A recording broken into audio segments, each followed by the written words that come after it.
کتاب اللہ پر عمل بھی فتنوں سے بچنے کا کفیل ہے اور اس کی تلاوت کی برکت بھی فتنوں سے خلاصی کا سبب ہے۔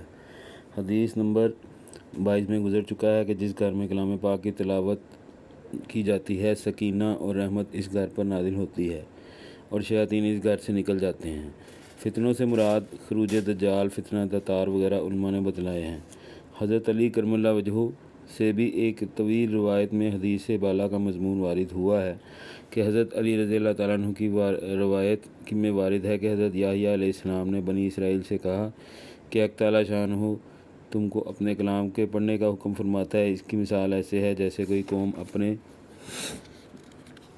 قلعہ میں مفقود ہو اور اس کی طرف کوئی دشمن متوجہ ہو جس جانب سے بھی وہ حملہ کرنا چاہے، اسی جانب میں اللہ کے کلام کو اس کا محافظ پائے اور وہ اس دشمن کو دفع کر دے۔ حضرت عبد الملک بن عمیر رحمۃ اللہ علیہ حضور اکرم صلی اللہ علیہ وآلہ وسلم کا ارشاد نقل کرتے ہیں کہ سورہ فاتحہ میں ہر بیماری سے شفا ہے۔ خاتمہ میں بعض ایسی صورتوں کے فضائل ہیں جو پڑھنے میں بہت مختصر لیکن فضائل میں بہت بڑی ہوئی ہے۔ اسی طرح ایک ایسے خاص امر ہے جن پر تنبیہ قرآن پڑھنے والے کے لیے ضروری ہے۔ سورہ فاتحہ کے فضائل بہت سی روایات میں وارد ہوئے ہیں۔ ایک حدیث میں آیا ہے کہ ایک صحابی رضی اللہ تعالیٰ عنہ نماز پڑھتے تھے، حضور صلی اللہ علیہ وسلم نے ان کو بلایا، وہ نماز کی وجہ سے جواب نہ دے سکے۔ جب فارغ ہو کر حضور صلی اللہ علیہ وسلم حاضر ہوئے تو حضور صلی اللہ علیہ وسلم نے فرمایا کہ میرے پکارنے پر جواب کیوں نہ دیا؟ انہوں نے نماز کا عذر کیا۔ حضور صلی اللہ علیہ وسلم نے فرمایا کہ قرآن شریف کی آیت میں نہیں پڑھا یا ایھا الذین آمنوا استجیبوا للہ وللرسول اذا دعاکم، اے ایمان والو اللہ اور اس کے رسول کی پکار کا جواب دو جب بھی وہ تمہیں بلائیں۔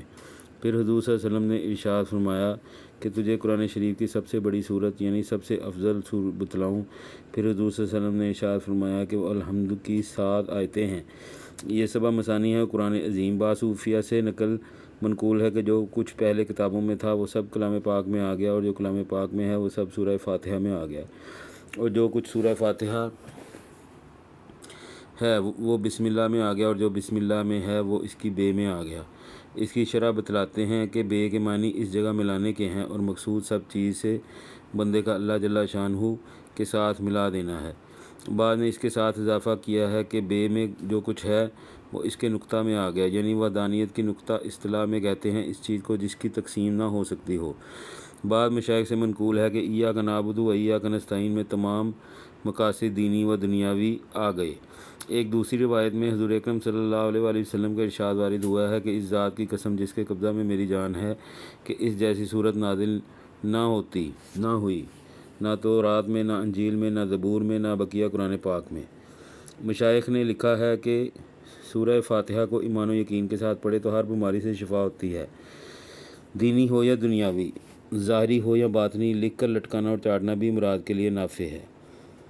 صحاح کی کتابوں میں وارد ہے کہ صحابہ رضی اللہ تعالیٰ عنہ نے سانپ بچھو کے کاٹے ہوئوں پر اور مرغی والوں پر اور دیوانوں پر سورہ فاتحہ پڑھ کر دم کیا۔ حضور صلی اللہ علیہ وسلم نے اس کو جائز بھی رکھا۔ نیز ایک روایت میں آیا ہے کہ صائب رضی اللہ تعالیٰ عنہ بن یزید پر حضور صلی اللہ علیہ وسلم نے اس صورت کو دم فرمایا اور یہ صورت پڑھ کر لعاب دہن درد کی جگہ لگایا۔ اور ایک روایت میں ہے کہ جو شخص سونے کے ارادہ سے لیٹے اور سورہ فاتحہ اور قل اللہ احد پڑھ کر اپنے اوپر دم کر لے، موت کے سوا ہر بلا سے امن پاوے۔ ایک روایت میں ہے کہ سورہ فاتحہ ثواب میں 2/3 قرآن کے برابر ہے۔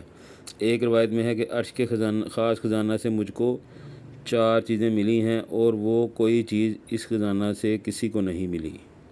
اللہ تعالیٰ ہمیں اس پر جو پڑھا ہے اس پر عمل کرنے کی توفیق عطا فرمائے۔ اوکے، بائے بائے، اللہ حافظ۔